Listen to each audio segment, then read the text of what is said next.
Shall not the judge of all the earth do right? Genesis 18:25. The line cuts through the ancient silence like a blade as Abraham stands alone. On the ridge above the Jordan Valley, staring toward the distant glow of Sodom, a city pulsing with wealth, arrogance, and something far darker, while the air thickens with heat rising from the plain.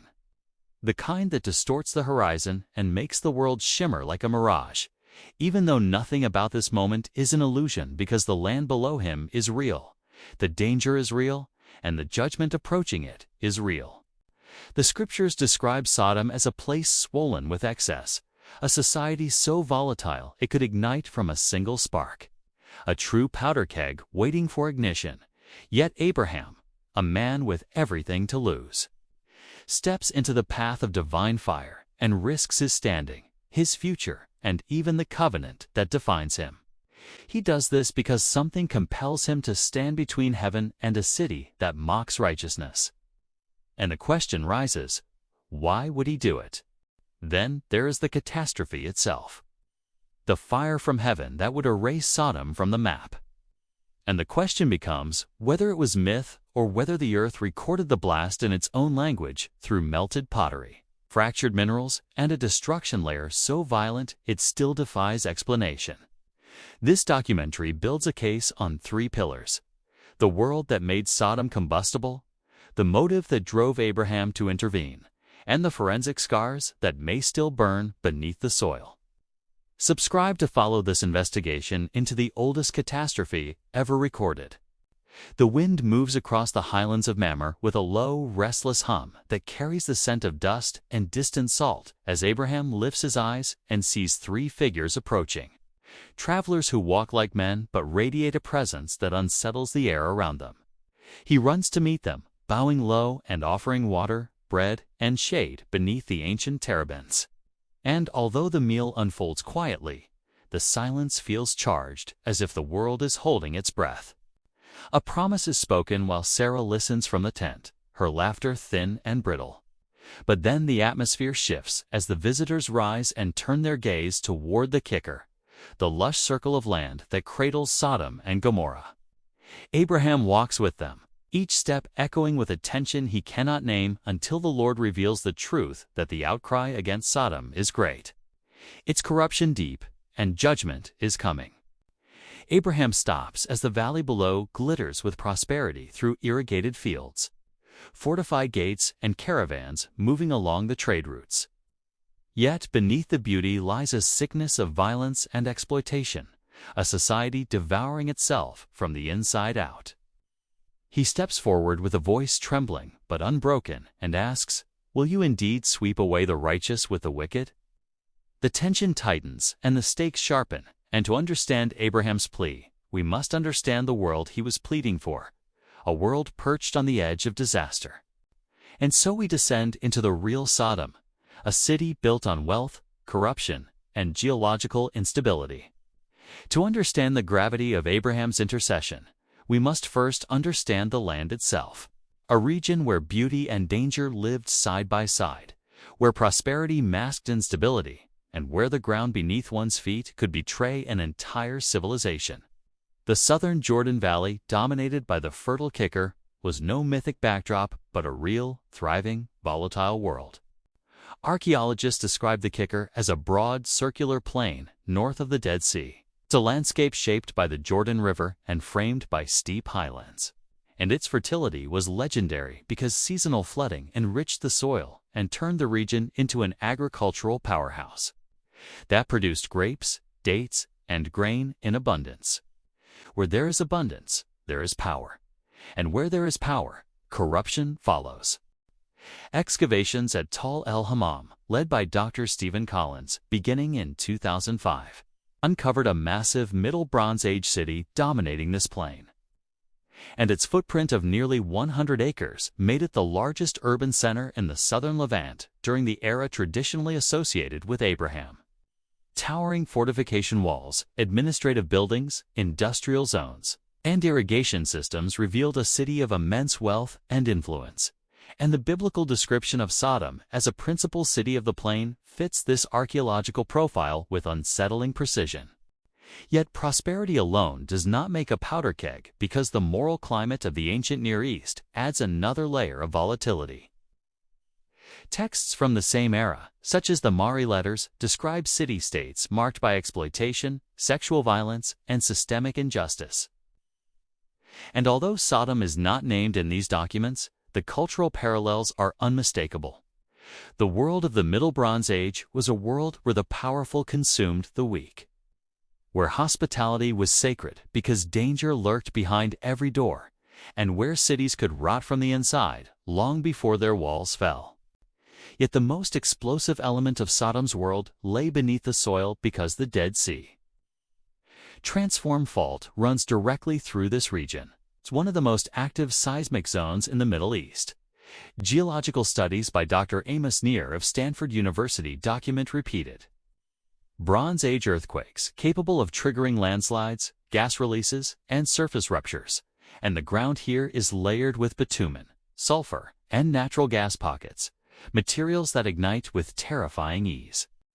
Ancient writers like Strabo describe the area as a place of burning pits and boiling asphalt, a landscape where fire could erupt from the earth without warning. A wealthy, corrupt city built on a geological fault line saturated with flammable materials is the definition of a powder keg. And the archaeological footprint confirms the scale of what stood here. Tall el Hammam's Middle Bronze Age layers reveal a city with the infrastructure of a kingdom, including massive walls, a palace complex, storage facilities, and industrial workshops. And a city like this does not vanish quietly because its destruction would leave a scar. The world of Sodom was real, powerful, corrupt, and perched on the edge of a geological abyss. Like this investigation, if you want more evidence-driven biblical documentaries brought to life. Night settles over the highlands like a heavy cloak as Abraham stands alone while the three visitors descend toward the kicker, their silhouettes swallowed by the darkness. The stars emerge one by one, sharp and cold, scattered across the sky like ancient witnesses, and the valley below flickers with distant torchlight from Sodom's walls, a reminder that life continues there through feasting, trading, and scheming, unaware that judgment is already walking toward its gates. Abraham's chest tightens because he knows what kind of city Sodom has become. Having heard the stories carried by travelers and shepherds, and having seen the cruelty in the eyes of men who came from its streets. Yet he also knows there are innocents there, people who never chose the violence around them, people who simply tried to survive in a world that rewarded the ruthless and crushed the weak.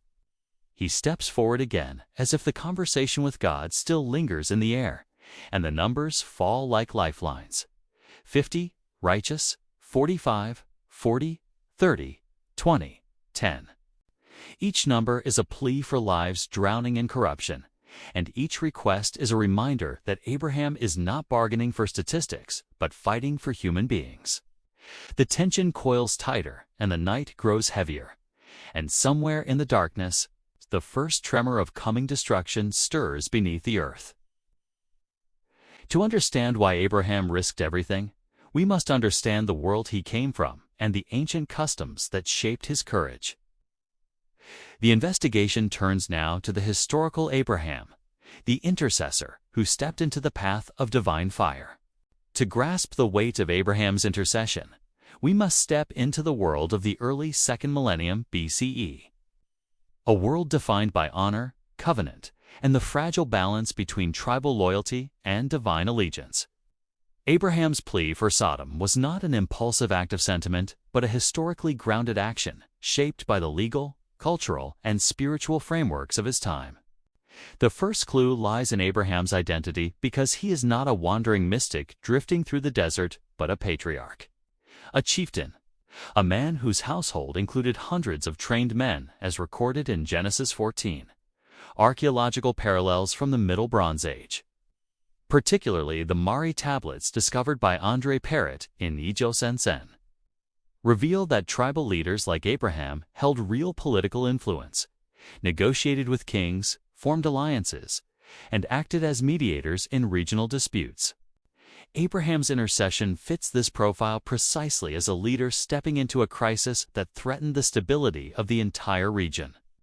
But there is a deeper layer because Abraham had history with Sodom. In Genesis 14, he rescued the city's captives after the invasion of the Eastern kings, and this act established a bond not of affection, but of responsibility. In the ancient Near East, such actions created what scholars call a covenantal expectation. And even if Sodom rejected Abraham's values, the rescue forged a relational thread that could not be easily severed. The cultural backdrop reinforces this because hospitality was not merely a virtue, but a sacred duty. The Code of Hammurabi and the Lipit Ishtar laws emphasize the protection of strangers and the vulnerable. And Abraham, whose entire identity is built around hospitality, as seen in his welcome of the 3 visitors, embodies this ethic. Sodom, by contrast, violated it catastrophically. And the contrast between Abraham's tent and Sodom's gates is not literary symbolism, but a reflection of real cultural expectations of the era. Another thread emerges from Abraham's relationship with God because the covenant, established in Genesis 15 and reaffirmed in Genesis 17, positions Abraham as a partner in God's redemptive mission, and this partnership carries responsibility. When God reveals his intention to judge Sodom, Abraham understands that silence would be complicity, and intercession becomes an act of covenantal loyalty, a willingness to stand in the tension between divine justice and divine mercy. Ancient parallels strengthen this interpretation because the Akkadian prayer of lamentation and the Sumerian city laments show leaders pleading with deities to spare their cities, invoking righteousness, justice, and compassion. Abraham's dialogue with God mirrors these ancient intercessory traditions, but with one radical difference. Abraham appeals not to capricious gods, but to a moral judge, grounding his plea in the character of divine justice itself. There is also the matter of Lot, because Abraham's nephew lived in Sodom, and family loyalty in the ancient world was absolute. The Nuzi tablets excavated by Edward Kira in the 1920s reveal adoption and inheritance customs that highlight the weight of kinship bonds. And Abraham's intercession is not abstract, but personal because he is fighting for his family. Finally, the structure of Abraham's negotiation. With descending numbers, and each request more daring than the last, reflects a known pattern in ancient diplomacy. The Amarna letters, though later, preserve similar bargaining sequences between vassals and overlords, and Abraham's plea is not random, but a recognizable diplomatic form. Taken together, these threads form a coherent picture because Abraham's intercession is historically plausible, culturally grounded, and textually consistent with the world of the Middle Bronze Age. His courage is not an anomaly, but the natural expression of a patriarch shaped by covenant, kinship, honor, and a profound sense of justice. Comment below if you want more deep-dive investigations into the historical world behind the scriptures. Dawn breaks over the highlands with a strange, unnatural stillness as Abraham rises early, the cold air biting at his skin while he walks toward the ridge overlooking the Kicker. The valley below is shrouded in a pale haze that clings to the earth after a restless night. And he narrows his eyes, searching for the familiar outlines of Sodom and Gomorrah, the walls, the towers, and the smoke from morning fires. But the horizon is wrong because a dark column rises from the plain, twisting upward like a living thing while the ground trembles beneath his feet. A low, distant roar rolls across the valley, the kind that comes not from the sky, but from the earth itself. And Abraham's breath catches as he realizes the cities are gone, not fallen, not conquered, but erased. The scriptures describe it as fire from heaven, a judgment so violent that it overturned the soil and consumed everything within its reach. And Abraham stands in silence as the wind whips his cloak, and the rising smoke stains the sky a deep, bruised red. Somewhere in that devastation lies his nephew Lot, alive he hopes, though hope feels fragile in this moment. The world has changed, and the valley has changed, and the evidence of what happened here will be buried beneath ash and ruin for thousands of years. To understand the scale of this destruction, we turn to the earth itself and the forensic scars that still burn beneath the soil. If the destruction of Sodom truly happened, the earth would remember it because catastrophes of this magnitude leave fingerprints in the soil, in the minerals, and in the shattered remains of a city that died in an instant. In the northern kicker at the site known as Tall el Hammam, the ground tells a story that is as haunting as it is explosive. Excavations led by Dr. Stephen Collins beginning in 2005 uncovered a destruction layer unlike anything else in the region because the city, once the largest in the southern Levant, was obliterated in a single moment. Walls were sheared off at their foundations, mud brick structures were pulverized into fine powder, and pottery was not merely broken but melted and fused into glass by temperatures exceeding 2,000 degrees Celsius. Such heat is not produced by warfare or fire or any known ancient weapon because it is the signature of something far more violent. Among the most striking discoveries were fragments of shocked quartz, minerals whose internal structure has been deformed by pressures normally associated with cosmic impacts or nuclear-level explosions. And these minerals do not form in ordinary fires, but require an event of unimaginable force. The soil itself contains microscopic spherules of molten metal and silica, the kind produced when buildings, tools, and city infrastructure are vaporized and then cooled in mid-air. And this is not the residue of a slow burn, but the residue of a blast. The destruction layer also contains high concentrations of salt, a detail that resonates with the biblical description of the region becoming a wasteland, and a sudden influx of superheated brine from the Dead Sea, propelled by a massive shockwave, could explain the salinization that made the area uninhabitable for centuries. It is important to acknowledge the debate because a 2021 paper in Nature Scientific reports propose that Tall el Hammam was destroyed by a cosmic airburst similar to the 1908 Tunguska event in Siberia. And although the paper was later retracted due to issues with citations and editorial process, the physical evidence was not disproven. The melted pottery, the shocked quartz, and the high-temperature debris remain real, excavated, cataloged, and published in multiple independent studies. The mainstream archaeological community remains divided on whether Tall el Hammam is Sodom, with some arguing for alternative sites like Bab Eth, Dra, and others cautioning against linking any site directly to the biblical narrative. Yet, even among skeptics, the destruction layer at Tall el Hammam is recognized as one of the most violent events in the region's Bronze Age history. The alignment with the biblical account is striking because we see a wealthy city in a fertile plain that experienced a sudden, catastrophic destruction, a blast so intense it left the land uninhabitable, and a memory preserved in Scripture as fire from heaven. The earth does not lie because it records trauma with perfect honesty, and in the northern kicker, the soil still whispers of a night when the sky burned and a civilization vanished in an instant. Share this documentary to bring more people into the investigation of the world's oldest catastrophe.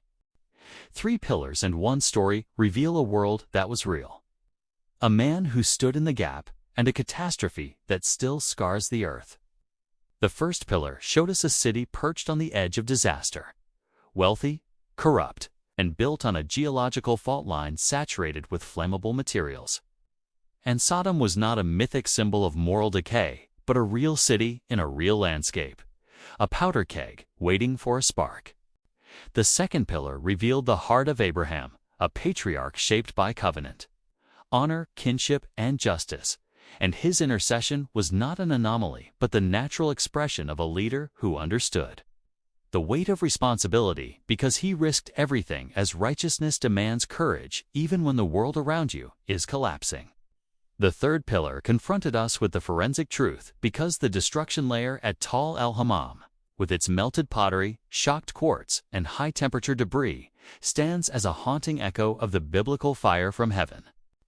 Debated, yes, but undeniable in its violence, and the earth remembers what happened here. Together, these pillars form a case that is not merely historical, but spiritual and moral.